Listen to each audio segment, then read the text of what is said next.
चलो दोस्तों, तो आज मैं स्टार्ट करने जा रहा हूँ AWS इंट्रोडक्शन। थोड़ा सा ब्रीफ में बताना चाहता हूँ क्योंकि हमने वीडियो बहुत सारा अपलोड कर दिया, मैंने सीक्वेंस में अपलोड कर दिया मैंने, ठीक है, टॉपिक बाय टॉपिक।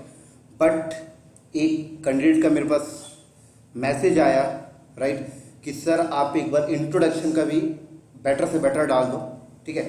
बाकी तो हमने डाल रखा है। उसने मुझसे कहा कि एक ब्रीफ इंट्रोडक्शन आप थोड़ा सा डाल दो तो पूरा आपका एक सिलेबस रेडी हो जाएगा, तो लोग पढ़ सकते हैं, ठीक है। तो मुझे उसकी बात एक्सेप्ट करनी पड़ी और सही उसने बोला कि एक ब्रीफ इंट्रोडक्शन मैं डाल देता हूँ तो एक सिलेबस आपका पूरा बन जाएगा, ठीक है। तो आपको फिर किसी भी इंस्टीट्यूट में जाने की ज़रूरत नहीं है दोस्तों, आप मेरे वीडियो को ही फॉलो करके पूरा सीख सकते हो। तो चलो मैं थोड़ा सा अपनी लैंग्वेज में आपको AWS की नीड समझाता, इंट्रोडक्शन समझाता हूँ। तो दोस्तों सबसे पहले ये समझते हैं कि AWS की हमें ज़रूरत क्यों पड़ रही है, क्यों ऑर्गेनाइजेशन मूव हो रही है AWS की तरफ, क्या रीजंस हैं। तो मैं आपको समझाता हूँ दोस्तों। अब हम ऐसा समझ लेते हैं कि हमारे पास AWS नहीं था कुछ साल पहले, ठीक है। तो आपकी कंपनी फिर क्या कर रही थी, आपकी कंपनी को अगर एक नया प्रोजेक्ट मिलता था तो आपकी कंपनी उस प्रोजेक्ट को लगाने के लिए डेटा सेंटर लगाती थी, ठीक है। तो डेटा सेंटर अगर वो ऑन प्रेमिसेस में लगा रहे हैं, ऑन प्रेमिसेस का मतलब अगर आप अपनी बिल्डिंग के अंदर डेटा सेंटर को लगा रहे हो दोस्तों तो उसको कहा जाता है ऑन प्रेमिसेस, ठीक है। तो कुछ साल पहले जब AWS नहीं था तो आपकी कंपनी ऑन प्रेमिसेस में डेटा सेंटर लगाती थी, ठीक है। तो जब आपकी कंपनी ऑन प्रेमिसेस में डेटा सेंटर लगाती थी तो उसको कौन कौन से रिसोर्सेज की जरूरत पड़ती थी, तो मैं आपको बताता हूं। उसको यहां पर रिसोर्सेज की जरूरत पड़ती थी दोस्तों। सबसे पहले तो उसको रेंट में एक बिल्डिंग चाहिए, ठीक है। उसके बाद उसको नेटवर्क डिवाइस चाहिए, उसके बाद नेटवर्क केबल चाहिए, उसके बाद सर्वर चाहिए उसको, ठीक है, स्टोरेज चाहिए, सॉफ्टवेयर चाहिए, हाई मैन पावर चाहिए, ठीक है, कूलिंग सिस्टम चाहिए उसको, क्लियर, यूपीएस चाहिए। तो बहुत सारे रिसोर्सेज की जरूरत पड़ती थी, राइट। ये सारे रिसोर्सेज जब उसके पास होते थे तब वो डेटा सेंटर लगा पाते थे, ठीक है। उसके बाद एक्सपर्ट बंदे की भी जरूरत होती थी कि डेटा सेंटर को सेटअप करने के लिए। उसके बाद आपको मेंटेनेंस भी चाहिए होता था,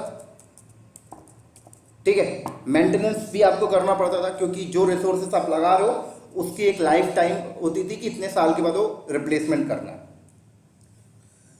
तो आप ऑन प्रेमिसेस में डेटा सेंटर लगाने के बाद आपको ये सारा चीज मैनुअल करना पड़ता था और मेंटेनेंस को लेकर आपको बहुत ज्यादा कॉस्ट पड़ता था दोस्तों। प्रोविजनिंग के टाइम पे आपको ये सारी चीजें पहले मार्केट से खरीदनी पड़ती थी, फिर उसके बाद आप सेटअप करते थे।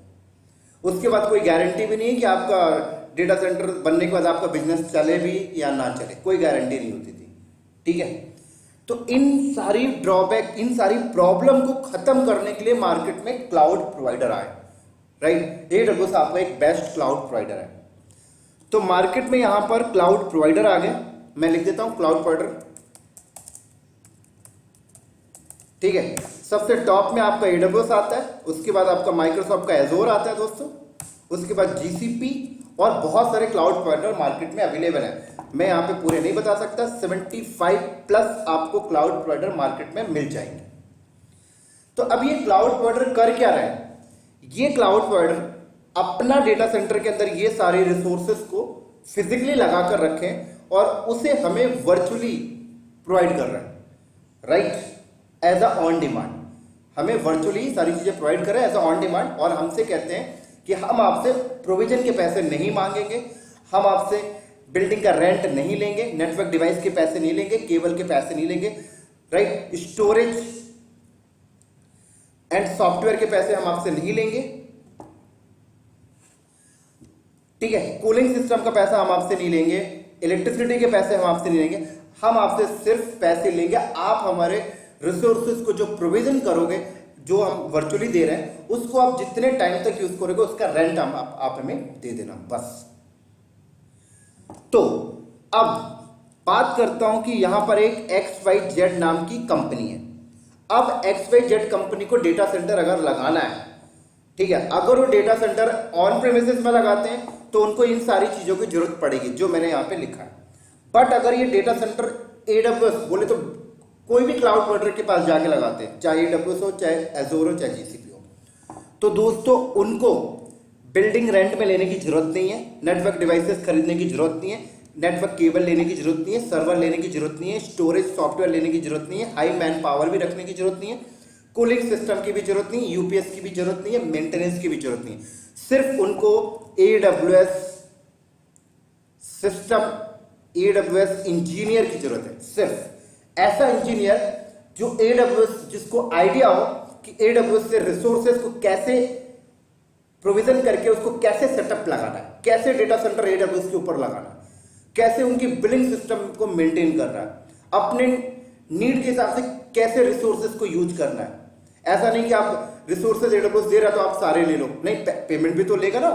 तो आपको समझना है कि आपने नीड के हिसाब से कैसे रिसोर्सेज को लेना है, रिसोर्सेज को कैसे मेंटेन करना है। क्योंकि क्लाउड प्रोवाइडर आपसे बोलते हैं हम आपको रिसोर्सेज दे रहे हैं, मैन पावर नहीं, राइट? क्या दे रहे हैं? रिसोर्सेज हम आपको दे रहे हैं, मैन पावर आपके होंगे। आपके इंजीनियर को नॉलेज होना चाहिए कि हमारे रिसोर्सेज को आप कैसे प्रोविजन करके यूज करोगे। समझ में आ गई? तो AWS क्या है? मार्केट में एक सबसे टॉप लेवल का क्लाउड प्रोवाइडर माना जाता है।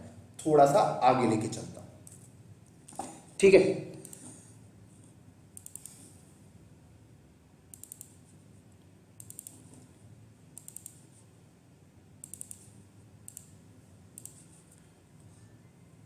तो देखो दोस्तों, यहां पे साफ साफ लिखा है व्हाट इज द AWS।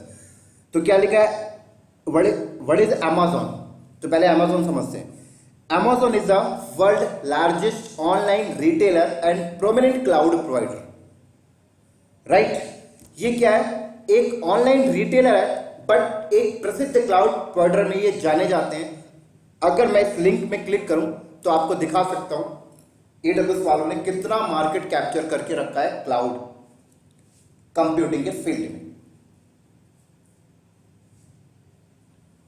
ये लिंक ओपन हो जाए तो इधर देखो दोस्तों, कह रहे हैं world wide cloud infrastructure service market share Amazon 33% market को कैप्चर किया है, माइक्रोसॉफ्ट एजोर 13, IBM 8, गूगल 6, अलीबाबा 4 और अदर 36।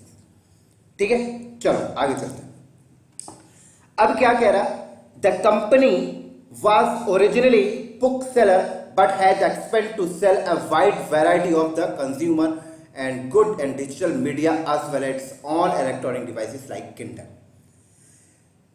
Amazon की एक बात करें तो Amazon ने अपना करियर स्टार्ट किया था दोस्तों एक बुक को सेल करने से, बट वो लोग अपने नेटवर्क, अपने बिजनेस को बड़ा करना चाहते थे, तो धीरे धीरे उन्होंने इलेक्ट्रॉनिक डिवाइसेस को सेल करना स्टार्ट किया, लाइक Kindle जैसे ये। ठीक है, Kindle को सेल किया उन्होंने, PDF बुक को पढ़ने के लिए यूज किया जाता है। उसके बाद क्या लिखा है? Amazon web service AWS is a comprehensive evolving cloud computing platform, the first AWS offering were the launch in 2006 to provide online service for website, client side application, Amazon Elastic Cloud Compute EC2, Simple Storage Service S3 are the backbone of the company large growing collection of the web service। तो Amazon 2006 से market में आया है और यहाँ पर कुछ services मैंने अभी बोले वो उन्होंने स्टार्टिंग किया था। ठीक है, थोड़ा आगे चलते हैं।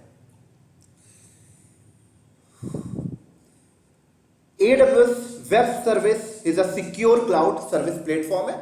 अब देखते हैं प्री रिक्विजिट। इस कोर्स को, AWS कोर्स को स्टार्ट करने के लिए दोस्तों प्री रिक्विजिट क्या होना चाहिए, पहले उसके बारे में देख लेते हैं। तो दोस्तों यहाँ पर AWS फंडामेंटल आपका क्लियर होना चाहिए। पहले फंडामेंटल मतलब जो मैंने स्टार्टिंग में बताया कि आपको पता होना चाहिए AWS के आने से मार्केट में क्या बेनिफिट होता है। ठीक है, उसके बाद Microsoft and Linux operating system essential, आपको आइडिया होना चाहिए कि माइक्रोसॉफ्ट का ओएस कैसे यूज किया जाता है और लिनक्स का ओएस कैसे यूज किया जाता है। ये कोर्स उन बंदों के लिए नहीं है जिनको ऑपरेटिंग सिस्टम चलाना नहीं आता, ठीक है। तो जिनको अगर ऑपरेटिंग सिस्टम चलाना अभी नहीं आता, ऑपरेटिंग सिस्टम का आइडिया नहीं है, विंडोज ओएस का आइडिया नहीं है, लिनक्स ओएस का आइडिया नहीं है, तो दोस्तों पहले आप उसकी ट्रेनिंग ले लो, ठीक है। दूसरा, networking essential, IP address, subnet and load balancer etcetera. जो बंदा एडब्ल्यूएस पढ़ने जा रहा है एटलीस्ट उसको नेटवर्किंग फील्ड का थोड़ा बेसिक नॉलेज होना चाहिए। मैं एक्सपर्ट की बात नहीं कर रहा हूं। आईपी एड्रेस का बेसिक नॉलेज होना चाहिए, मैं एक्सपर्ट की बात नहीं कर रहा हूं। सबनेट का बेसिक नॉलेज होना चाहिए, मैं यहां पर भी एक्सपर्ट की बात नहीं कर रहा हूं। लोड बैलेंसर का भी नॉलेज होना चाहिए, एटलीस्ट उसको पता होना चाहिए एक आईटी इंडस्ट्रीज में लोड बैलेंसर का क्या रोल है, राइट। तो ये बेसिक चीजें उसे क्लियर होनी चाहिए। मैं ये नहीं कह रहा कि आप उस पर काम कर रहे हो, आपको एटलीस्ट पता होना चाहिए इसका जॉब क्या है, लोड बैलेंसर का क्या जॉब है, डीएनएस का क्या जॉब है, डीएचसीपी का क्या जॉब है। क्लियर? चलो, ऐसे ही स्टोरेज फंडामेंटल, आपको स्टोरेज फंडामेंटल का आइडिया होना चाहिए। नेटवर्क स्टोरेज क्या होता है, लोकल स्टोरेज क्या होता है, सैन स्टोरेज क्या होता है, नैश स्टोरेज क्या होता है, स्टोरेज के बारे में आपको बेसिक आइडिया होना चाहिए, ठीक है। चलो, दूसरा, update with AWS new feature. AWS क्या करता है, यहां पे लिखा हुआ है AWS release 7 to 10 new features every week. AWS हर वीक 7 से 10 नए फीचर लॉन्च कर देता है मार्केट में। दोस्तों, ये चीजें आपको कहां से पता लगेगी, इस लिंक में पता लगेगी। अगर आप इस लिंक पे जाते हो,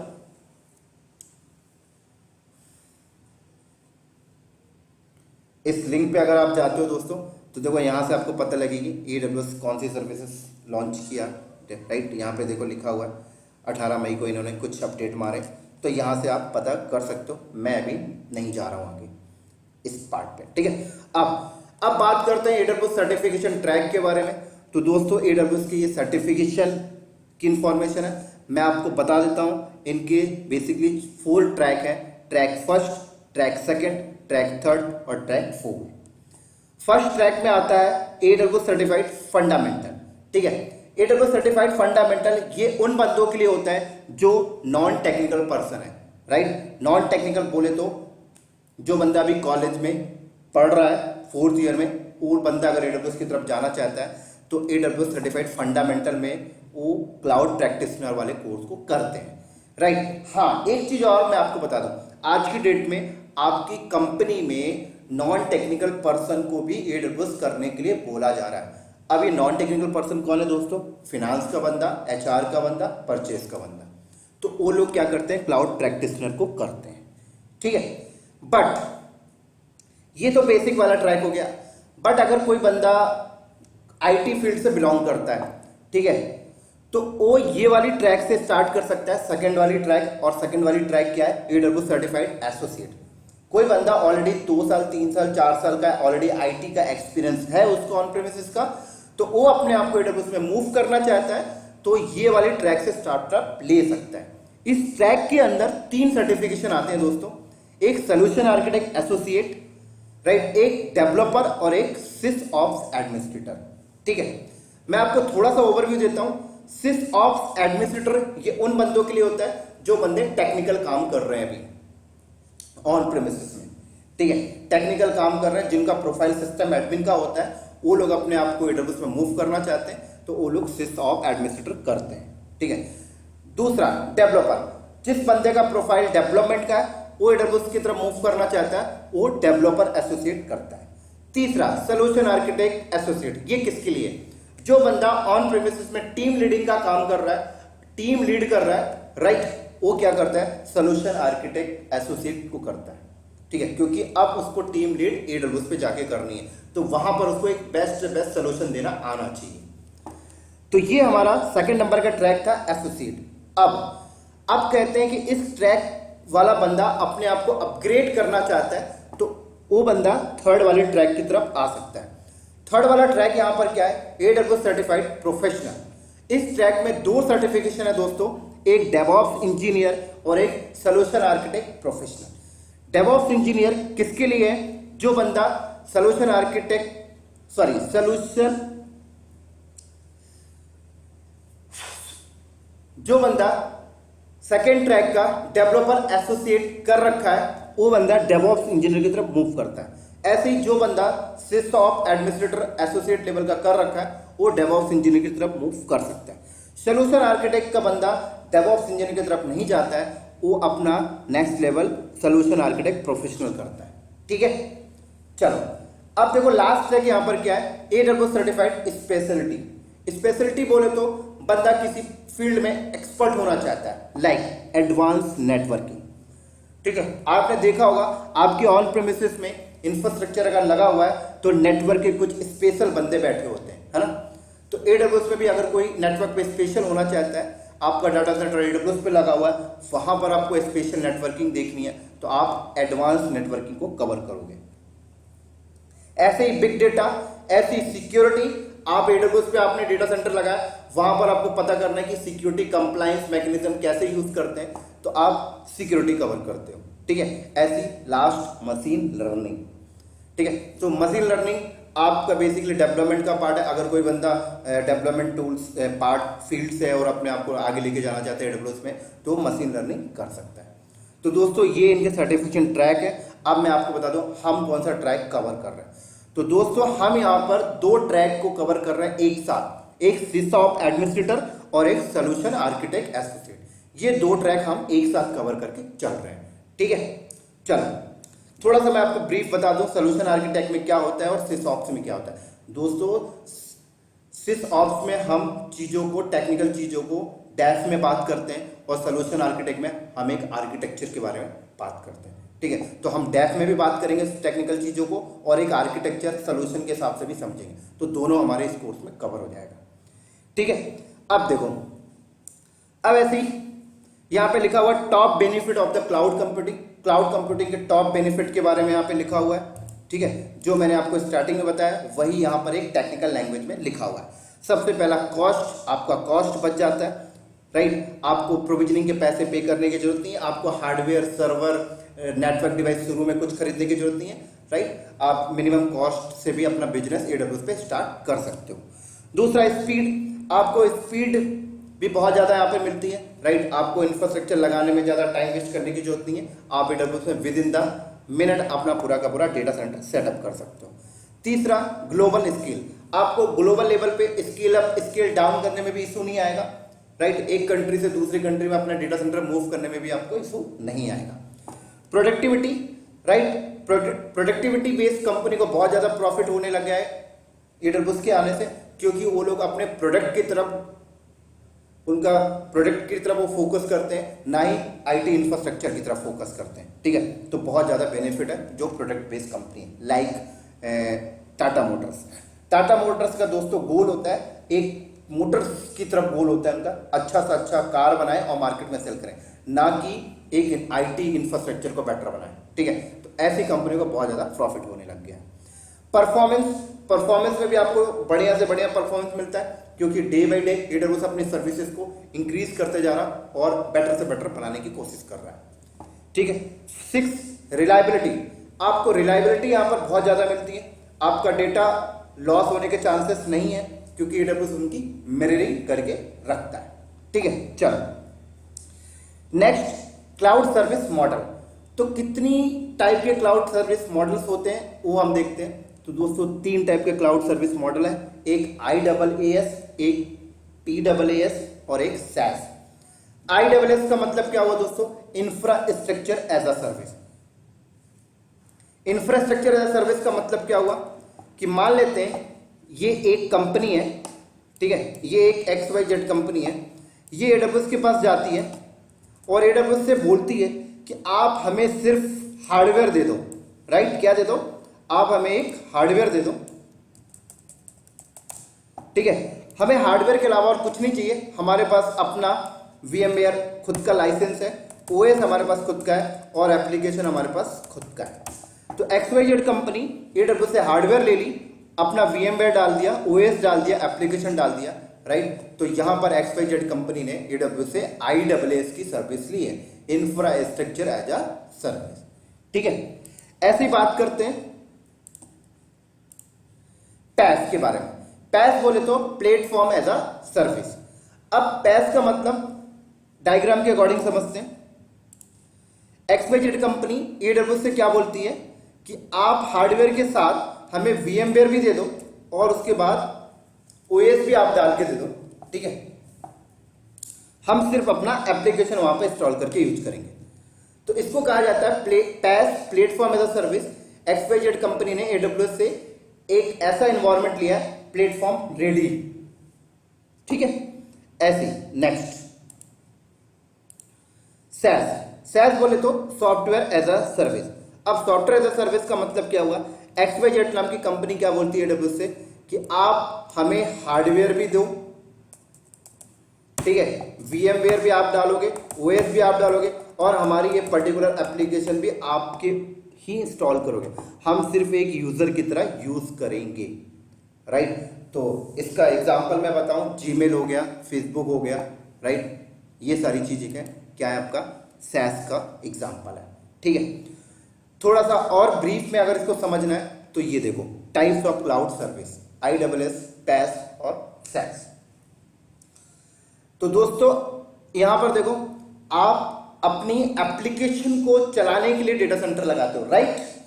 तो यहां पर अगर मैं ऑन प्रेमिसेस में अपनी एप्लीकेशन चलाने जाता हूं तो दोस्तों मुझे यहां से स्टार्टअप लेना पड़ता है।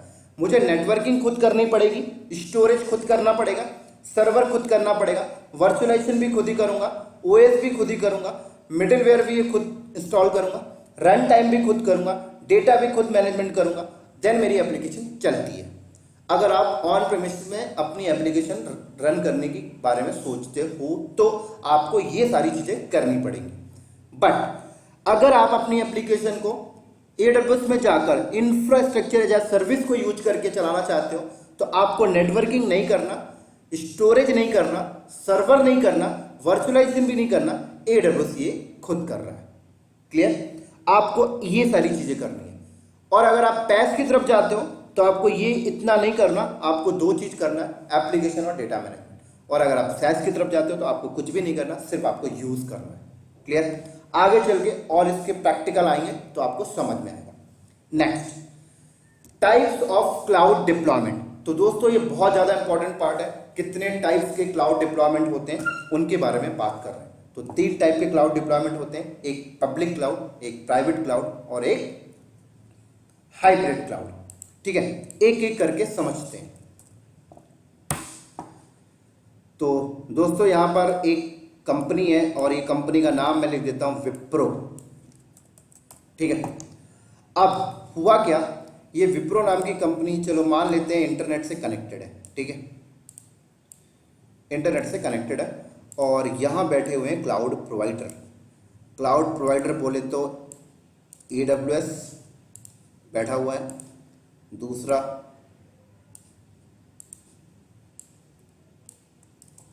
एजोर,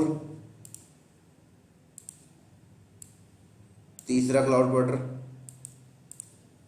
GCP। बहुत ध्यान से समझना इस चीज को। और ये सब कनेक्टेड है इंटरनेट से। क्लियर? अब क्या हुआ देखो, विप्रो कंपनी को USA में क्लाइंट बैठा हुआ है, वहां से एक प्रोजेक्ट मिल गया और प्रोजेक्ट में ये था, USA का एक क्लाइंट है, वो विप्रो को कहता है कि हमारा एक एप्लीकेशन है, राइट, वो आपको रन करके देना है, मतलब चला कर देना है, ठीक है।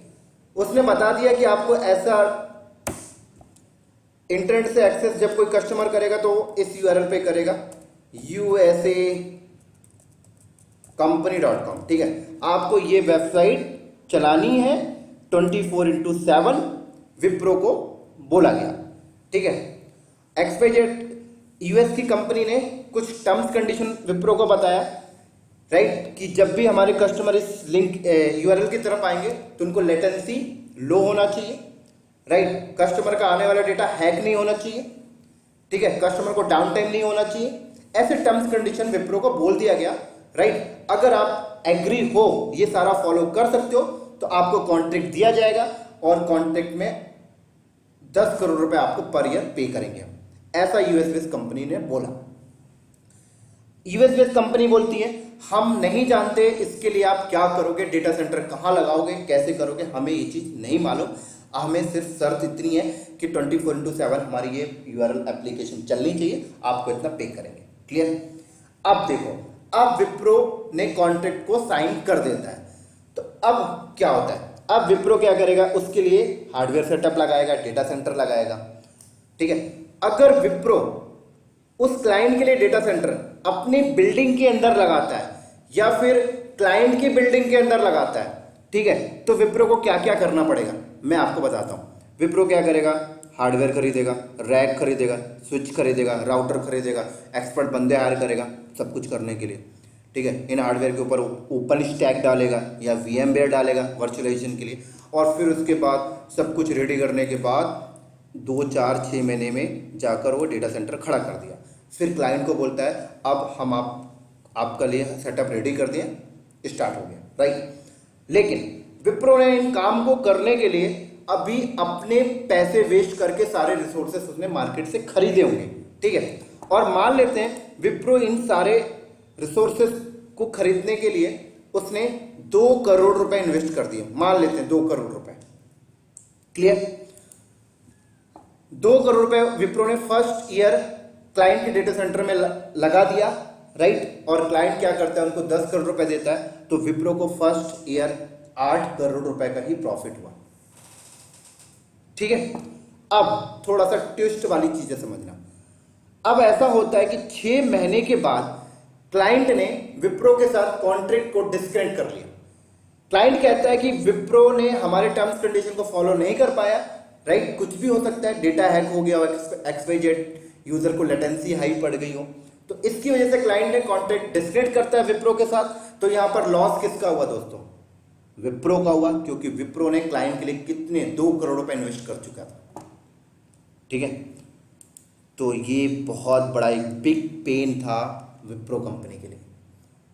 ठीक है, तो अब विप्रो जैसी कंपनियों को इशू आना बंद हो गया है, आईटी सर्विस बेस्ड कंपनी को इशू आना बंद हो गया, क्योंकि अब इनको प्रोजेक्ट मिलता है तो ये उनके लिए डेटा सेंटर अपनी बिल्डिंग पे नहीं लगाते, रिसोर्सेज खुद प्रोविजन नहीं करते, राइट। ये क्या करते हैं, AWS पे जाते हैं और वहां से रिसोर्सेज लेते हैं, राइट, वहां पे सारे के सारे server, infrastructure, switch, router AWS से लेते हैं और यहां पर सेटअप करते हैं। ठीक है, और यहां पर उनकी एप्लीकेशन चलाते हैं। तो AWS कहता है हम आपके प्रोविजनिंग के पैसे नहीं मांगते, जितने आवर्स आप चलाओगे उतने आवर्स के आप पैसे दे देना।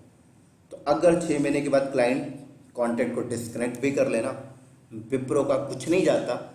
ठीक है, विप्रो का यहाँ पर कुछ भी नहीं जाता, क्योंकि विप्रो क्या करेगा, 6 महीने के बाद AWS से भी सर्विसेज को डिलीट कर देगा। ठीक है, 6 महीने का जो भी पेमेंट बना था क्लाइंट ने तो दिया ही होगा। क्लियर? तो अगर आप अपना डाटा सेंटर दोस्तों ऑन प्रेमिसेस में लगाते हो तो उसको कहा जाता है private cloud. Clear? Private cloud कहा जाता है। और अगर आप अपना डेटा सेंटर AWS पे लगाते हो तो उसको कहा जाता है sir public cloud deployment, right. क्या कहा जाता है? Public cloud deployment. अगर आप ऑन प्रीमिसेस में लगाते हो तो प्राइवेट क्लाउड डिप्लॉयमेंट बोला जाता है, और अगर आप क्लाउड प्रोवाइडर के घर पे लगाते हो तो पब्लिक क्लाउड।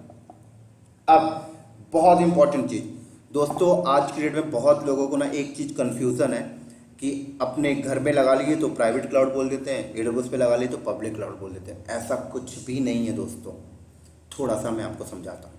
अगर मैं क्लाउड की डेफिनेशन बताऊँ तो किसी भी कंप्यूटर को रिमोटली एक्सेस कर लेते हैं ना, उसको कहा जाता है क्लाउड। आप ये चीज़ 20 साल पहले से कर रहे हो, आप 20 साल पहले से अपने डेटा सेंटर को रिमोट में बैठ के काम करो, दैट इज़ अ क्लाउड। ठीक है, पब्लिक और प्राइवेट का मतलब समझाता हूँ दोस्तों। इसको प्राइवेट क्लाउड इसलिए कहा जाता है क्योंकि वो आपकी प्राइवेट बिल्डिंग के अंदर है, वो आपकी आंखों में दिखाई दे रहा है।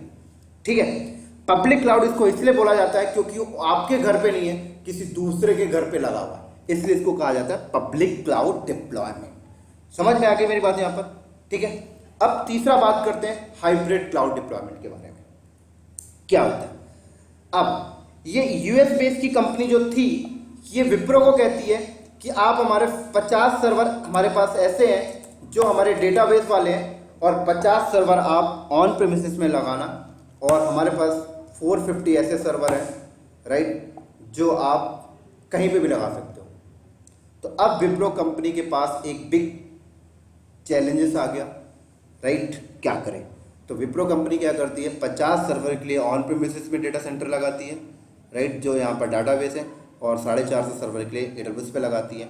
लाइक वेब, आपके वेब एडब्ल्यूएस पे रखे हुए, डाटाबेस यहाँ रखे हुए, ठीक है। अब क्वेश्चन एक यहाँ पे निकल के आता है, कस्टमर पहले वेब पे आएंगे, राइट। अब वेब पे आने के बाद जब वो डेटाबेस ढूंढेंगे तो डेटाबेस तो ऑन प्रेमिसेस में रखा हुआ है, तो डेटाबेस की कनेक्टिविटी कैसे बनाएं। तो क्लाउड प्रोवाइडर आपको सर्विसेज देते हैं, आप ये कनेक्टिविटी बना सकते हो with the help of VPN. ये सर्विस आपको कौन देते हैं दोस्तों, क्लाउड प्रोवाइडर आपको प्रोवाइड करते हैं कि आप with the help of VPN, ठीक है, आप वीपीएन के थ्रू ये कनेक्टिविटी बना सकते हो। क्लियर? हाँ, वीपीएन के थ्रू आप बनाते हो तो बीच में आपका इंटरनेट आता है यहाँ पर, ठीक है। बट कुछ कंपनियां ऐसी होती हैं जो बैंकिंग सेक्टर की हो गई, डिफेंस की हो गई, टेलीकॉम की हो गई, वो कहते हैं हम वीपीएन सर्विस को यूज करके अपना ऑन प्रेमिसेस को एडब्ल्यूएस से कनेक्ट नहीं करेंगे क्योंकि बीच में इंटरनेट आ गया, अगर कोई हैक कर लिया यहाँ से तो अब क्या होगा। तो एक ये क्लाउड प्रोवाइडर ने इसका भी सोल्यूशन दिया। इसका सोल्यूशन ये है कि क्लाउड प्रोवाइडर आपसे बोलते हैं कि आपको टेंशन लेने की जरूरत नहीं है, हम आपको एक डीसी की सर्विस प्रोवाइड करते हैं। डीसी बोले तो डायरेक्ट कनेक्शन। क्या दोस्तों, मैं यहां पे लिख देता हूं, डीसी बोले तो डायरेक्ट कनेक्शन, ठीक है। ये डायरेक्ट कनेक्शन की सर्विस आपको देते हैं फाइबर। एडब्ल्यूएस आपसे बोलते हैं कि आप अपना ऑन प्रेमिसेस का एरिया बताओ, हम फाइबर केबल डाल देंगे 1 to 1, बीच में इंटरनेट नहीं आएगा, और उसके थ्रू ऑन प्रेमिसेस को एडब्ल्यूएस से कनेक्ट कर लिया जाएगा, ठीक है। तब जाकर टेलीकॉम, डिफेंस और बैंकिंग जैसी सेक्टर कंपनी एग्री होती है एडब्ल्यूएस के साथ काम करने के लिए, ठीक है। और अगर आप डीसी सर्विस को यूज करते हो तो दोस्तों आपको यहाँ पर स्पीड 10 Gbps तक मिलेगी। कितनी मिल सकती है, अप टू 10 Gbps तक की आपको स्पीड मिलेगी, राइट। और ये कनेक्शन आप रिलायंस जियो से भी करवा सकते हो, एयरटेल से भी करा सकते हो, वोडाफोन से। ये सारे के सारे एडब्ल्यूएस के क्या है, पार्टनर्स हैं, ठीक है। अब यहां पर देखा जाए पिक्चर में तो आपका डाटा सेंटर कुछ प्राइवेट पे है, कुछ पब्लिक पे है, दोनों को मिलकर आपका सेटअप बना हुआ है। तो इसको कहा जाता है दोस्तों hybrid cloud deployment. Hybrid cloud deployment इसी को कहा जाता है। तो आई थिंक आपको ये चीजें समझ में आ गई होंगी। चलो आगे बढ़ता हूं, ठीक है। ये वही सारी चीजें लिखी हुई है, देखो, प्राइवेट क्लाउड, पब्लिक क्लाउड और हाइब्रिड क्लाउड। अब बात करता हूं data centre in a container concept. तो दोस्तों ये बहुत इंपॉर्टेंट पार्ट है, ये data centre in a container concept. इसको समझाता हूं, थोड़ा इंटरनेट पे लेके चलता हूं आपको। तो AWS data centre container, clear. देखो दोस्तों, जब आपकी कंपनी में डेटा सेंटर अगर बनते हैं तो आप लोग क्या यूज करते हो, आपके डेटा सेंटर के अंदर ये रैक्स होते हैं, ठीक है, बिल्डिंग के अंदर रैक्स होते हैं। बट AWS ने थोड़ा सा अलग मैकेनिज्म यूज किया है। उन्होंने ये रैक्स यूज नहीं किए, उन्होंने ये कंटेनर को यूज किया है, ठीक है। इन कंटेनर के अंदर रैक उन्होंने रखा है और रैक के अंदर सर्वर। तो ये लोग क्या करते हैं कि ये कंटेनर को यूएस में डिजाइन करते हैं। कंटेनर के अंदर क्या होता है, रैक्स होते हैं, रैक के अंदर सर्वर होता है, राइट। और ये रैक सर्वर कंटेनर के अंदर होते हैं, पूरा बाइंड होता है और यूएस से शिप के थ्रू कंटेनर को लाया जाता है, राइट। और लोकेशन में रखकर इंस्टॉलमेंट कर दिया जाता है। मल्टीपल कंटेनर रखकर उसको एक दूसरे कंटेनर से कनेक्ट करके उनका डेटा सेंटर खड़ा हो जाता है, राइट। ऐसा इन्होंने इसीलिए किया क्योंकि इनको अपना डेटा सेंटर मूव करने में इशू ना हो, ठीक है। ये कंटेनर आपको एक बिल्डिंग के बराबर है, आपको पिक्चर में छोटा नजर आ रहा है, मैं आपको दिखाता हूं। ये लोग, ये देखो, कंटेनर के अंदर भी ये लोग चले जाते हैं।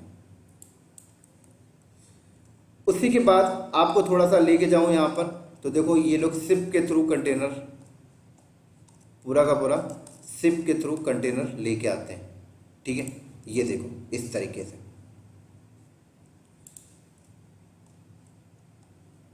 चलो अब थोड़ा सा आगे लेके चलता हूं। अगला पॉइंट यहां पर क्या है, a global understanding the AWS global infrastructure. बहुत ही ज्यादा इंपॉर्टेंट पॉइंट है। आप AWS का ग्लोबल इंफ्रास्ट्रक्चर आपको पता होना चाहिए, ठीक है। लाइक अगर मैं आपसे पूछूं कि आप अपनी कंपनी का इंफ्रास्ट्रक्चर मुझे बताओ, तो आप तुरंत बता दोगे सर दोस्त 2 मिनट में कि सर हमारे बैंगलोर में एक डेटा सेंटर लगा हुआ है, एक मुंबई में, एक चेन्नई में, उसको ऐसे कनेक्ट किया। आप 2 मिनट में समझा दोगे। ऐसे ही आप AWS का ग्लोबल इंफ्रास्ट्रक्चर को समझो, ठीक है। तो चलो मैं आगे चलता हूँ। इसको समझने के लिए मुझे MS Paint का यूज करना पड़ेगा।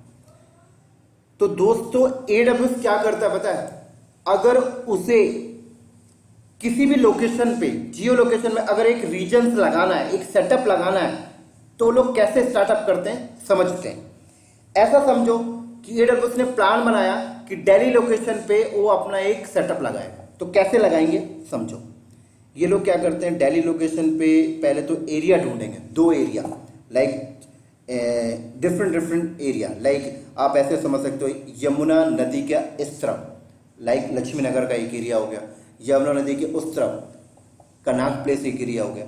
तो उन्होंने यमुना नदी के इस तरफ वाला एक एरिया चुना, ठीक है। उस एरिया में वो लोग ने निर्माण विहार पे आए और एक डेटा सेंटर लगा दिया, ठीक है। उसके बाद निर्माण विहार के 10 किलोमीटर के दूर पे जाकर एक और लगा दिया, लाइक आप बोल लो गाजियाबाद, ठीक है। उसके बाद डेटा सेंटर 1 को 2 के साथ कनेक्ट कर दिया।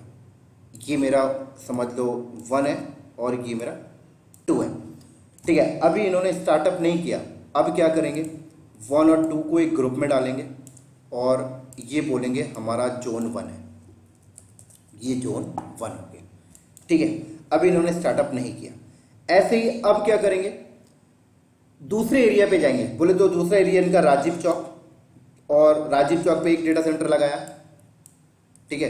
उसके बाद राजीव चौक के 10 किलोमीटर दूर इन्होंने थोड़ा और आगे चले गए, फरीदाबाद, ठीक है, ऐसे समझ लो। और यहाँ पर एक दूसरा लगा दिया, क्या लगा दिया, दूसरा डेटा सेंटर लगा दिया। उसके बाद इस 1 डेटा सेंटर को इसके साथ कनेक्ट किया, इसको भी इन्होंने एक ग्रुप में डाला और उन्होंने बोला ये हमारा जोन 2 है, ठीक है। उसके बाद इन्होंने जोन 1 को 2 के साथ कनेक्ट किया। अभी भी इनका सेटअप स्टार्ट नहीं हुआ। अब ये क्या करेंगे, दोनों जोन को एक ग्रुप में डालेंगे, ठीक है। उसके बाद ये बोलते हैं ये AWS का रीजन 1 है जो इंडिया के अंदर दिल्ली लोकेशन पे सेटअप है, ठीक है। तो इस तरीके से इनके पास टोटल 16 रीजन्स आज की डेट में अवेलेबल है। कितने, 16 रीजन्स अभी अवेलेबल है। अब दोस्तों उन्होंने ऐसी प्लानिंग क्यों की मैं आपको बताता हूं।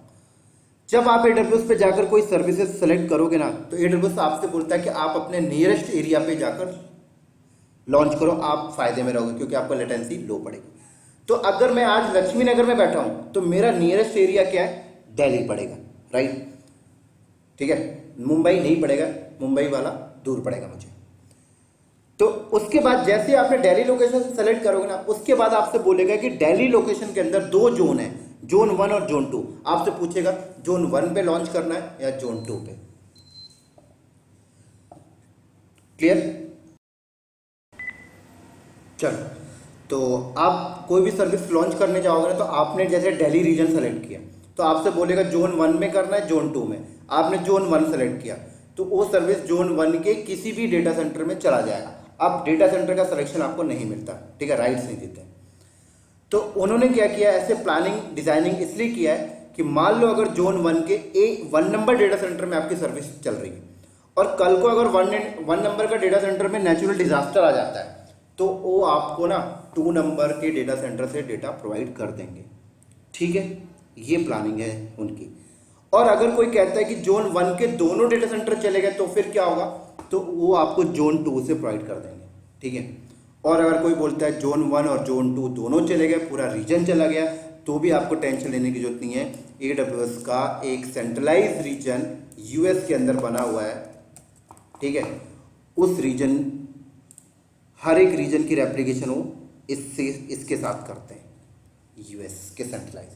तो अगर रीजन भी करप्ट हो जाता है, टेंशन लेने की ज़रूरत नहीं है, आपको यूएस का सेंट्रलाइज रीजन से डेटा मिल जाएगा। हाँ, अगर पूरा कंट्री खत्म हो गया तो कोई चांसेस नहीं है, फिर तो कोई बचेगा ही नहीं। ठीक है, तो समझ में आ गया ग्लोबल इंफ्रास्ट्रक्चर क्या होता है। आगे चलता हूँ। अब देखो यहाँ पर, ठीक है, यहाँ पर मैं सही कर देता हूँ 18S16। ठीक है, चलो अब वेरी इंपॉर्टेंट में देखो क्या है, AWS की जो सर्विसेज है ना दोस्तों, वो सारे रीजन में ना इक्वली नहीं है। कुछ रीजन में आपको मिलेगी, कुछ रीजन में आपको नहीं मिलेंगी। क्योंकि भाई देखो ऐसा है कि कोई कंट्री में अगर नया रीजन लगा है तो वहां पर सारी सर्विसेज एक बार में तो नहीं दे देंगे वो, है ना, टाइम लगेगा। तो ये चीज आपको पता कैसे लगेगी कि हमारे लिए बेस्ट रीजन क्या है दोस्तों, आपको यहां से जाके पता लगेगी। इस लिंक पे जाके आप देख सकते हो।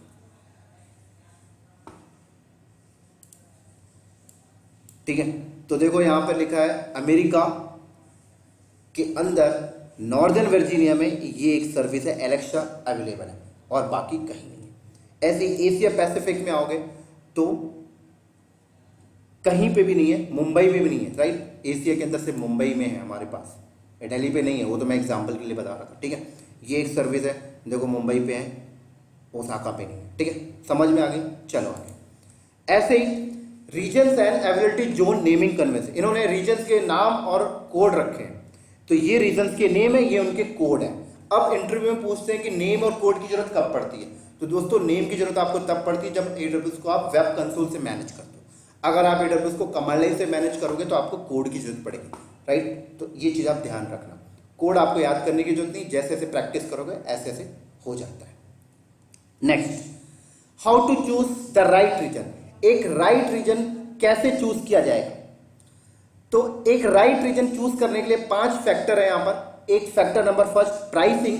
AWS की सर्विसेज की प्राइसिंग भी रीजन टू रीजन वेरी करती है।